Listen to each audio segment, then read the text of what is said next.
Pernah nggak sih kepikiran sebenarnya berapa sih harga dari sebuah janji? Nah, itulah inti dari dunia keuangan modern. Kali ini kita bakal berburu satu angka yang super penting, harga yang pas untuk sebuah opsi keuangan. Ini bakal jadi petualangan yang membawa kita langsung ke jantungnya matematika prediktif. Ini dia nih pertanyaan besarnya. Waktu Anda beli sebuah opsi, Anda tuh bukan beli sahamnya loh, Anda beli sebuah kesempatan di masa depan. Buat seorang investor, jawaban dari pertanyaan ini bisa jadi penentu antara untung jutaan rupiah atau rugi yang bikin pusing. Jadi gimana caranya kita ngasih label harga ke sesuatu yang bahkan belum terjadi? Oke, udah siap buat petualangan kita? Ini dia rutenya. Kita mulai dari memahami teka-tekinya dulu. Terus, kita temuin peta harta karunnya, yaitu sebuah persamaan legendaris. Habis itu, kita belajar cara menyederhanakannya jadi kayak kotak-kotak atau grid. Lalu kita saksikan duel antara dua alat utama. Dan terakhir, kita tentuin juara mana yang paling stabil dan bisa diandalin. Yuk kita mulai. Oke, sebelum kita lari kencang, kita belajar jalan dulu ya. Sebelum kita mulai ngitung-ngitung harganya, kita perlu paham betul apa sih yang sebenarnya kita hadapi, dan kenapa ini jadi tantangan yang bisa bikin para jenius matematika dan keuangan begadang semalaman. Gini deh bayanginnya.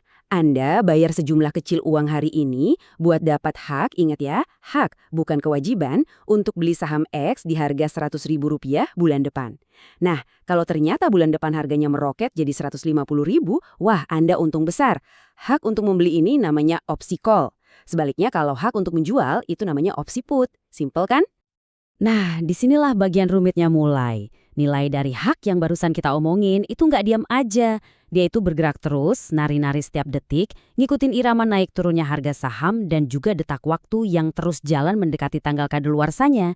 Jadi, ini kayak kita lagi berusaha nembak target yang bukan cuma bergerak, tapi juga ganti-ganti bentuk. Susah banget kan? Buat navigasi di medan yang liar ini, kita butuh peta. Dan di dunia keuangan, peta itu namanya persamaan Black-Scholes. Coba deh lupain sejenak kalau ini adalah rumus matematika yang kelihatannya ribet. Anggap aja ini semacam peta cuaca yang super canggih yang nunjukin gimana iklim atau nilai sebuah opsi bakal berubah seiring waktu. Istilah parabolik di sini mungkin kedengarannya serem ya, tapi idenya sebenarnya gampang banget dibayangin. Coba deh bayangin Anda lempar bola ke udara.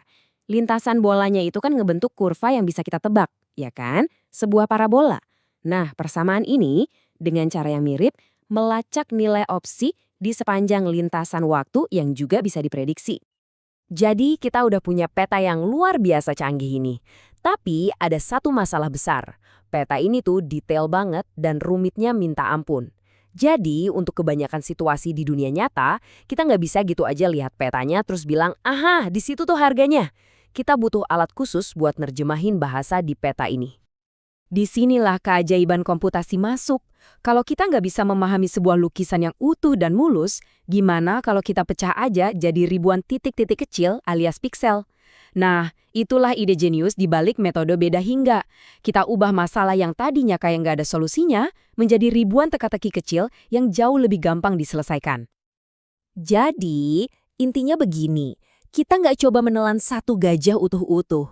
Sebaliknya, kita potong-potong jadi bagian-bagian kecil yang bisa kita kunyah. Kita hitung nilai opsinya di setiap piksel dalam grid waktu dan harga yang kita buat. Dan dari situ, kita susun lagi gambaran besarnya. Buat pindah dari satu piksel ke piksel lain di grid kita, ada 3 gerakan dasar. Beda maju itu ibaratnya kita ngintip ke langkah selanjutnya. Beda mundur itu kita nengok ke langkah yang udah lewat. Dan beda pusat, ini yang paling seimbang. Kita lihat kanan-kiri dulu sebelum melangkah. Masing-masing ini cara yang beda buat melakukan hal yang sama, memperkirakan perubahan. Oke, sekarang kita udah tahu teknik dasarnya. Mari kita kenalan sama dua jagoan utama yang pakai pendekatan grid ini. Anggap aja mereka ini kayak dua pendekar dengan gaya bertarung yang beda banget dan dua-duanya bersaing buat jadi yang paling jago dalam memecahkan teka-teki harga opsi ini. Di sudut kanan kita punya FTCS, di sudut kiri ada BTCS. Yang menarik, ide di balik metode-metode ini tuh nggak cuma dipakai di keuangan loh.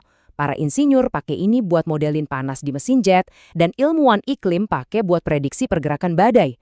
Tapi hari ini, kita bakal lihat pertarungan mereka di arena finansial. Si FTCS ini ibaratnya seorang sprinter.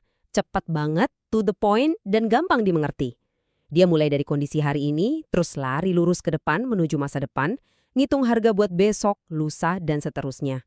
Tapi sprinter ini punya kelemahan fatal. Dia bisa kesandung sama kesalahan perhitungan sekecil apapun dan akhirnya malah jatuh berantakan. Nah, sebaliknya, BTCS ini kayak seorang pemanjat tebing yang super teliti. Dia mulai dari tujuan akhir, yaitu tanggal kadaluarsa opsi, di mana nilainya udah pasti. Terus, dengan hati-hati dia kerja mundur sampai ke posisi kita hari ini. Prosesnya emang jauh lebih lambat dan ribet, soalnya di setiap langkah mundur, dia harus mastiin semua perhitungannya kokoh. Tapi soal keandalan, wah nggak ada tandingannya. Ini membawa kita ke babak final dari pertarungan ini, yang semuanya berujung pada satu konsep kunci, stabilitas. Di dunia keuangan, di mana satu angka salah aja bisa bikin rugi miliaran, punya jawaban yang salah itu jauh lebih bahaya daripada nggak punya jawaban sama sekali. Coba bayangin, Anda lagi bangun menara dari balok kayu. Metode yang stabil itu kayak mastiin tiap balok ditaruh dengan sempurna. Jadi kalau ada guncangan dikit, menaranya tetap berdiri tegak. Nah, kalau metode yang nggak stabil, itu sama aja kayak bangun menara di atas pondasi yang goyang. Satu kesalahan kecil di awal bisa bikin seluruh bangunan ambruk jadi tumpukan sampah. Dan ini nih akibatnya di dunia nyata. Dengan metode yang nggak stabil kayak FTCS, kalau syaratnya nggak terpenuhi, kesalahan pembulatan sekecil 0,001 aja bisa meledak jadi kesalahan triliunan rupiah dan ngasih hasil harga yang benar-benar ngaco. Sebaliknya, metode yang stabil kayak BTCS bakal ngeredam kesalahan-kesalahan kecil itu dan mastiin jawaban akhir kita tetap masuk akal. Jadi, pemenangnya udah jelas. Meskipun lebih lambat dan lebih rumit, BTCS punya satu keunggulan absolut. Dia itu stabil tanpa syarat. Artinya apa? Artinya, nggak peduli seberapa rumit grid yang kita pakai, metode ini nggak akan pernah ambruk. Dia adalah alat yang bisa kita percaya sepenuhnya untuk ngasih jawaban yang solid. Oke, mari kita rangkum petualangan kita. Kita mulai dari teka-teki harga. Terus kita nemuin peta harta karun di persamaan Black-Scholes. Kita belajar nerjemahinnya pakai grid. Dan setelah lihat pertarungan dua metode, kita jadi tahu kalau stabilitas itu adalah segalanya dan BTCS lah juaranya. Kita tutup pembahasan ini dengan sebuah pemikiran. Kita udah lihat gimana matematika yang luar biasa ini memungkinkan kita untuk mendekati harga di masa depan. Tapi, kata kuncinya ada di situ, mendekati. Ini semua cuma aproksimasi, sebuah model. Ini ninggalin kita dengan pertanyaan yang lebih dalam.